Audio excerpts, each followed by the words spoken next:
Hello, universe. What's up? It's your girl, Brownie619, and here I am again for a third time talking about this daggone Malia Davis case. Now, I got to tell y'all, just like anybody else, I'm constantly, looking and seeking, news articles X, Y, and Z about Lil Baby, and but on today, I came across the Trey King show. Y'all go over to his channel, check him out. He always got the news from all around the country because folks be sending it in. He will give his commentary and give his opinion about it surely as he goes. And that is his little slogan right there. So y'all go check him out, the Trey King show.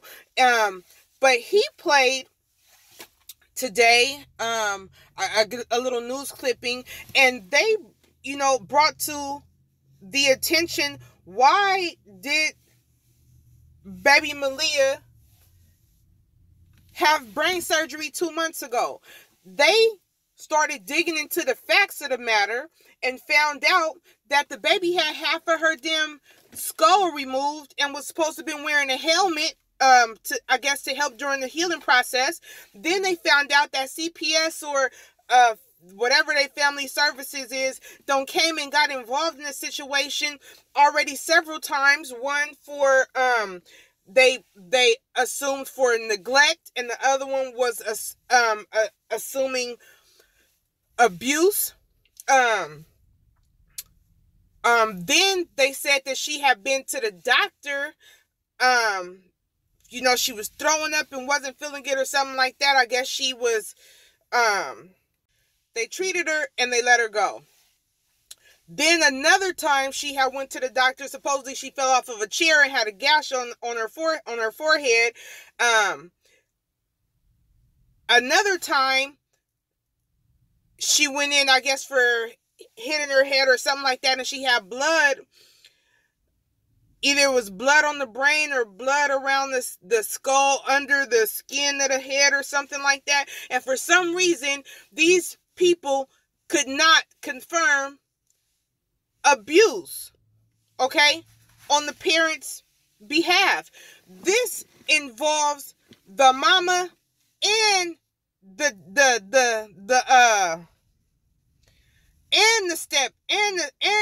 boyfriend, the living boyfriend.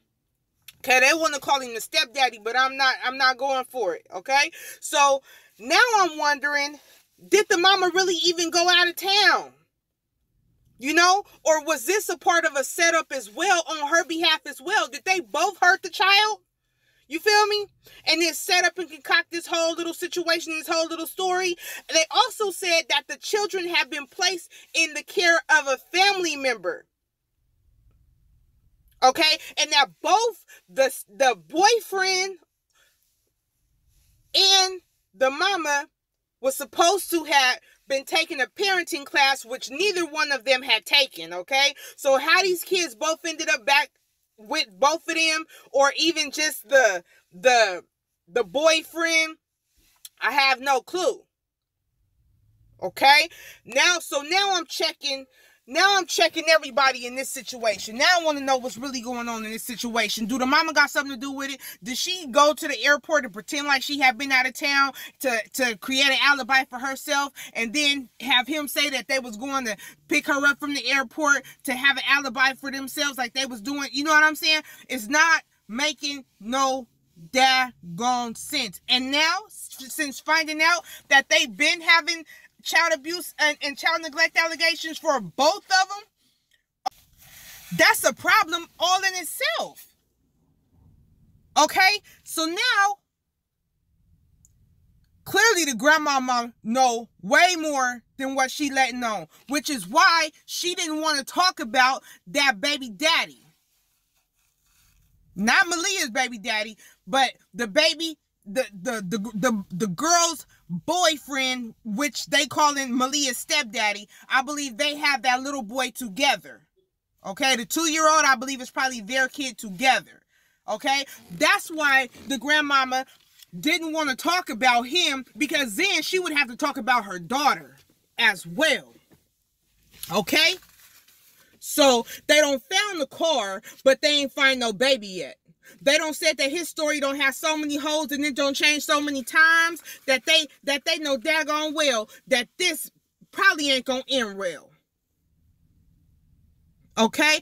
This is a shame. Before, I'm telling y'all, man, I knew something wasn't sitting right with him, but I didn't really get a chance to really look at her. I did look at her when she was saying, you know, if anybody look at this flyer, just share the flyer, just share it, you know what I'm saying? But I was more focused on him, you know? But now I am looking, when the grandma was giving her talk, I did see the mom in the background standing with a bunch of other girls, and she was standing there, you know, she was kind of smiling and talking to the other girls, you know, but she wasn't sitting up there during this little press conference with the mom. I'd have been right there. I'd have been all over the place. I would have been cutting my mom off, answering questions. I would have been giving up all of it. You understand what I'm saying?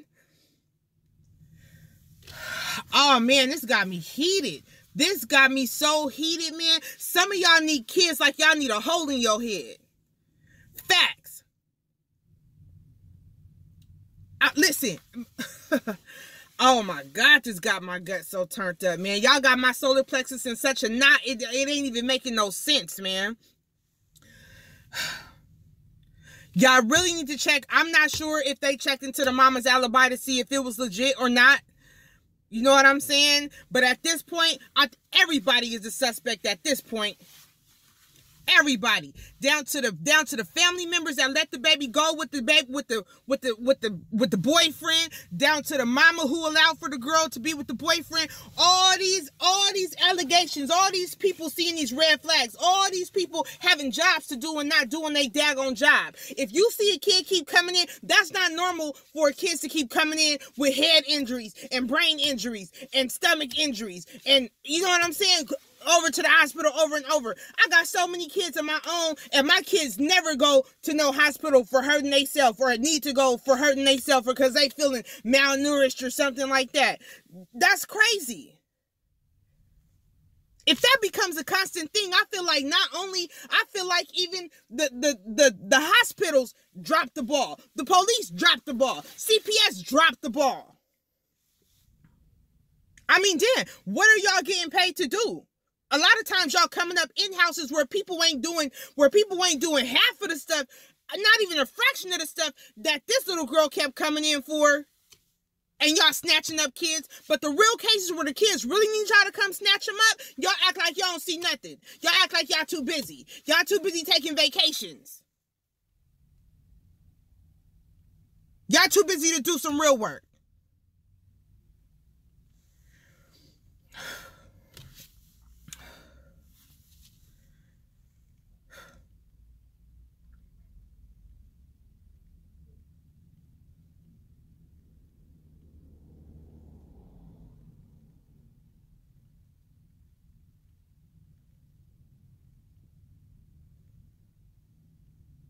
Y'all get out there and find that baby.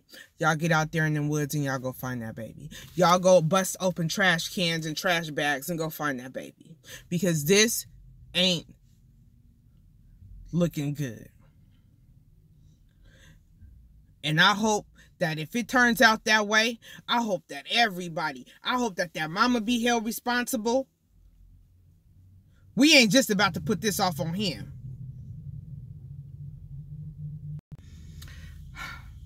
Come clean, dirty.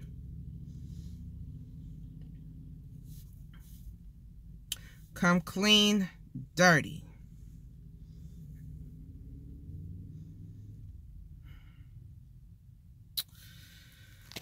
Oh my goodness, boy! I tell you. So now it was.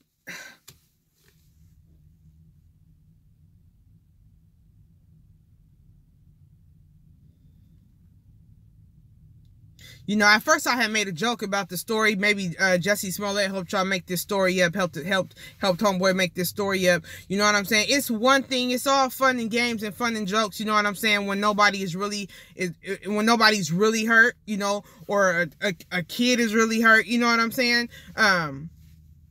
I'm telling y'all, when I saw the knot on his head, it reminded me of the little string that was around Jesse's neck, talking about he had a little noose around his neck, but they said it was like the consistency of a clothes wire. And when the police got there, he's still sitting there with the rope around his neck. That's not normal. It's not natural. It don't even make no daggone sense. You know what I mean? People take that rope and hurry up and throw that stuff somewhere. You know what I mean? He's sitting there with this knot on his head. I don't know if this was some old dirt or something. It just did not sit right with me for you to have been in and out of consciousness like that, gone for a day or so, 2 days or so, 3 days or so, however many daggone days or so you was gone. You know what I'm saying? It didn't make no sense to me. You know what I'm saying? That you don't show up to the daggone, that you don't show up to the you know, that you never called her mom when the grandma go pick her daughter up from the airport, that she never got a call say, oh man, I think I got a flat tire, or a text or nothing. Hey, I'm on my way, but I'm gonna be about 15 minutes late, or nothing. You know what I'm saying? It's not making sense. Something ain't adding up. It's not adding up. Why is it that she didn't have her keys? The grandma said they was driving, they had drove around and had to wait for the people at the apartment complex to come and open the door, and then they had to get the police to make the people at the apartment complex to come and open the door because the daughter didn't have her keys. Well, where was your keys at? Because anytime I leave and go anywhere, I don't care where it's at, I'm taking my daggone keys. I don't care if me and my husband is going together. He gonna have his keys and I'm gonna have my keys, just in case he lose his keys, or just in case, you know, I lose my keys, or you know what I'm saying, whatever the case.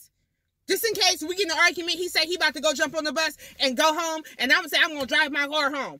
I'm always going to have my keys. Why didn't she have her keys to her home? That had me yesterday up in arms. So, I don't know, y'all.